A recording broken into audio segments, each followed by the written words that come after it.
really nice interaction. You still can kind of push in here and sometimes bully out. If you get ahead, you can really start to shrug off a lot of the damage that GP is doing. But GP, great weak side champion. It's kind of one of the classics, and I think that fits side. KazaLoLLCShighlights just going to punt Biofrost away. He is, of course, playing Phase Rush. You know, the slow resistance is going to help against the Glacial Augment somewhat. Going to be allowing him to go in and out. But of course, enough mini minions there, so doesn't have to worry too much. And we can see KazaLoLLCShighlights is actually heading up here. Goes, he wants to fight. Oh wow, gets the barrel as well. It's going to look good. His passes on, so the move speed is easily there. Gamsu has KazaLoLLCShighlights coming. Can hat. Oh, what a flash! Really good by KazaLoLLCShighlights. Rewards arrive, though. Is it going to be enough? First blood goes to Mordekaiser, and River does not have the damage. Level 6, can he find the kill? Wants straight back on a Bwipo. Health bar getting low-ish. Ulti from the Mord. Stun Q. Flashed away the pullback. At what point do they find this kill, though? River just finally gets the passive down, takes him over as again towards topside. You know, TL are spending so much time up here. Good defensive ulti will clear this up, but killer pullback, gotta say, a lot of damage, and they have enough as Bwipo takes the tower. Yeah, those does. There's mid lane pressure, right? Bjergsen recalled to get his next bit of purchases. Good arcane shift by Hansama. It means that there's enough bot lane pressure that indeed kind of like execution style, dive into the back line. But I still think that's kind of the way they're gonna have to play the game. Is look for the engage. Find the engage, flashes down. There we go. Out for Bjergsen, stays alive for now. Having back on a Biofrost. Stopwatch stays alive. Still free fighting for the Kai'Sa, misses the W, though, as KazaLoLLCShighlights wants back in. Kansama gonna find the kill to Biofrost. River still fighting, but he is low on health, and now that's 0. A kill on the board for Bjergsen, a flash re-engage. KazaLoLLCShighlights sets it up, and Hansama knocks it down. Neo off now. And just like that, TL taking a massive lead in this one.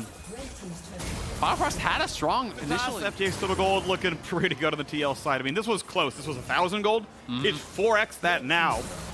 TL crushing. In, yeah, they are smashing it again. Obviously, it's not Ramana exactly right now, and everyone at least has Mythic. So, as like, yes, it's a 5k gold lead, and yes, it's really TL favored. Does it get better with Azir scaling? Maybe not, and at least you're all on a Mythic here. So and, you know, walk past that ward, he's doing Dragon. They're just not really concerned about the potential of Neo very far behind at this point. And you can see TL just kind of cruising. X-Flash to threaten there the dive on a Neo, and he's going to have to back up and give up that tier 2 mid. Which Biofrost went for the engage, they didn't really get anything from it. And now Dig is just kind of getting bled out of this game. You know, they're being pushed in, they're losing their jungle, and now going to look for the fight. Pretty good ult from Hansama as well. Jumps in, and Biofrost goes down. W on cooldown, he walked over with it on. KazaLoLLCShighlights, whatever's going to withstand that damage. Really nice setup. The TL duo lane kills enemy support. This is going to be a lot of damage, though. He's ultiless. That's ultable. Right? Like, did he not have stacks? Did he actually, was that only Q, no auto? Stacks. I think he's just scared to go in, right? And to be fair, if he goes in there, Bjergsen's standing beside him and Santorin. So you're like, well, I think you're maybe playing a little bit too defensive, because if your team is committing ults and summoners for this, and you're just willing to kind of cede that. A Kai'Sa, sorry, a Xayah, things like that will look a lot better for you. Nice try on the blue buff there. Yeah, I'm pretty sure Core got it. Blue's gonna find a slow. They're gonna find the ulti across well on someone cleanses. There's the dive in, but Exhaust is in. Neo stealth, but they might have baited in. Santorin nearly gets that kill. KazaLoLLCShighlights will drop, but I love finally going in for the play. Stealth back out and makes 1/2. But be careful, they're gonna find Mordekaiser for a second. Ulti might have been well timed. Bwipo's still holding it, but Neo has to flash. Almost maybe grabbed into the Death Realm. Not gonna happen here. Keep in mind, Viego ult will immune a Mord ulti. He couldn't have gone for that one just yet, but a 1 for 0. Dignitas get a little sign of life. Yeah, and you always gotta be careful on Mord if you're ulting someone near a wall and they can just go over the wall, because he's not playing Flash, right? So just if you ult the Viego and he just ults over the wall, your ulti is going to be wasted. Oh, nice play there. I do like that one. This time Gamsu does not have Flash. Bjergsen does, and grabs 300 gold, shares half of that to Hansama. Yeah, great pickup, and right before the dragon spawning, so pretty much guaranteeing they're going to get that. River should be spotted. Yeah, he's walking over that ward, so Bwipo going to look for him. Does have the ulti. Even if he can catch up to Biofrost, they're TPing in. Biofrost not going to find the route just yet, but Bjergsen very much alone. KazaLoLLCShighlights, Santorin on the way. No ulti, summons a turret for a time. Stopwatch coming in is going to be enough now. Biofrost going to lose his W pretty soon. Kai'Sa lands onto a minion. Knockout comes across. There's the pullback. Bwipo's in for 1 second to Santorin, and that's going to be Team Liquid. Bwipo and for Bjergsen. So really prioritizing those slows there. Going to be able to grab the Baron, now 9k. There's going to be more, though. Actually, early recall to defend the base. Rebel Baron power play, already 1500. Looking for a couple of turrets here to grow that one over 2,000 easily. Bot, or mid, I should say.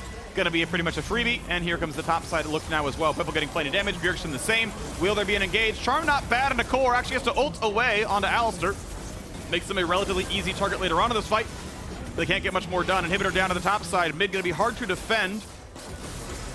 Yeah, Tyson now showing up. This should be an inhibitor drop as well. And that's going to be map control forever. Well, for 5 minutes. Well, the game might not go much longer for the rest than of the game. Ravenous Hydra for a very low, I think it was Hydra anyway, or Tiamat for a high ability haste version of the build. There's the second dragon. Give up that, the game is just over, even if the Nexus has not yet exploded. So we'll see if they're going to try to look for some sort of an all-in, some sort of an engage, but it is incredibly difficult to see how they're going to make it happen. And it's not going to be at this turret, though. They're not willing to fight enough for it yet. Ulti comes down, no turret, but maybe it's enough damage. They dive in, and it's going to be River just dropping already 1 for 0, and the pullback onto 3. That's everything you need. Dig their grave in the dirt they go as 3 are dead, and as triple inhibitors are gone as well. We're looking at 25 minutes. Team Liquid are running the LCS by storm, and attempt by Bjergsen will not quite land, but no hopes. Dignitas going to be 0-2. Team Liquid top the table 2-0. The Nexus falls, and Team Liquid came to Summer Split to play. What a start to summer for TL. Crushing their opponents in their opening 2 matchup.